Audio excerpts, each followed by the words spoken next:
आज जब बिहार सरकार की नई कैबिनेट शपथ ले रही थी तो उसी समय एक लड़का शर्ट और जीन्स पहनकर शपथ लेने मंच पर आया, जिसको देखकर सभी चौंक गए।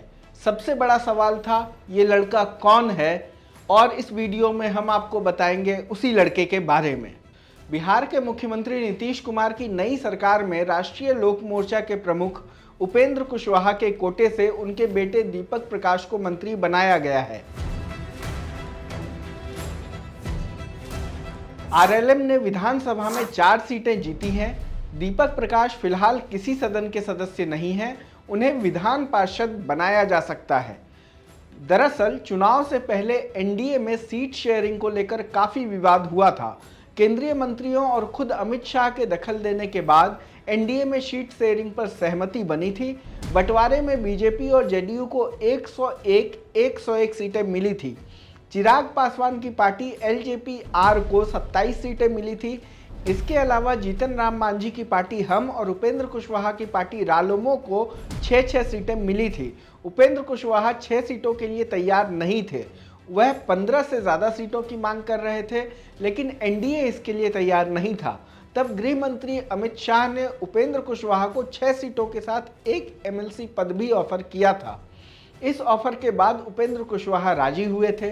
पहले ऐसे चर्चा थी कि उपेंद्र कुशवाहा की पत्नी स्नेहलता कुशवाहा को नीतीश कुमार सरकार में शामिल किया जा सकता है। स्नेहलता ने बिहार की सासाराम विधानसभा सीट से चुनाव लड़ा था और 25,000 से ज़्यादा वोटों से जीती थी। उन्हें चुनाव में 1,05,006 वोट मिले थे, जबकि राष्ट्रीय जनता दल के सत्येंद्र शाह को सिर्फ 69,563 वोट मिले।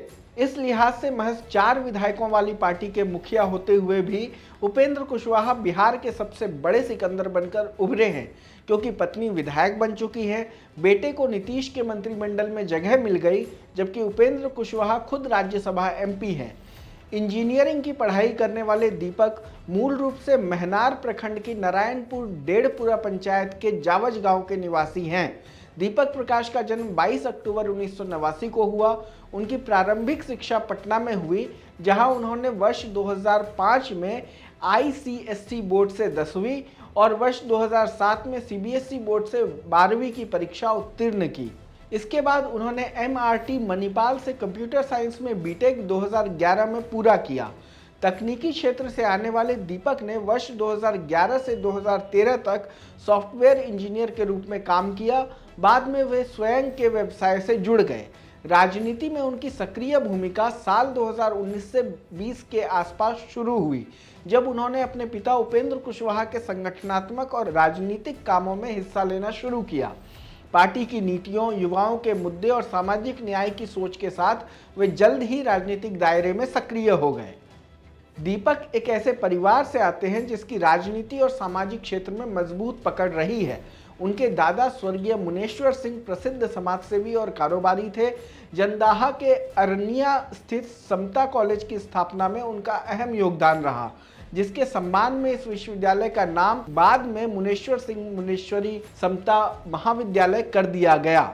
दीपक की दादी का नाम मुनेश्वरी देवी है। दीपक के पिता उपेंद्र कुशवाहा एक कुशल राजनीतिज्ञ होने के साथ साथ समता कॉलेज जमदाहा में प्रोफेसर भी रहे। वे पिछले साल ही सेवानिवृत्त हुए। उनका राजनीतिक सफर समता पार्टी से शुरू हुआ, जहां से वे वर्ष 2000 में तत्कालीन विधानसभा से विधायक निर्वाचित हुए थे। साल 2000 से 2005 तक वे बिहार विधानसभा में नेता प्रतिपक्ष भी रहे। इसके बाद उपेंद्र कुशवाहा ने राज्यसभा सांसद, विधान पार्षद के रूप में अपनी भूमिका निभाई और वे 2014 में काराकाट लोकसभा क्षेत्र से सांसद निर्वाचित होकर केंद्र सरकार में मानव संसाधन राज्य मंत्री भी बने। वर्तमान में वे राज्यसभा सांसद हैं। दूसरी ओर दीपक की मां स्नेहलता कुशवाहा इस बार के विधानसभा चुनाव में सासाराम विधानसभा क्षेत्र से विधायिका बनी है। नीतीश के कैबिनेट में दीपक प्रकाश के शामिल होने को आप क्या मानते हैं? क्या यह एक नए तरह के परिवारवाद की शुरुआत है या यह योग्यता को सम्मान देने का मामला है? अपने विचार हमें कमेंट बॉक्स में बताएं। देश दुनिया की तमाम खबरों से जुड़े रहने के लिए देखते रहें लोकमत हिंदी। धन्यवाद।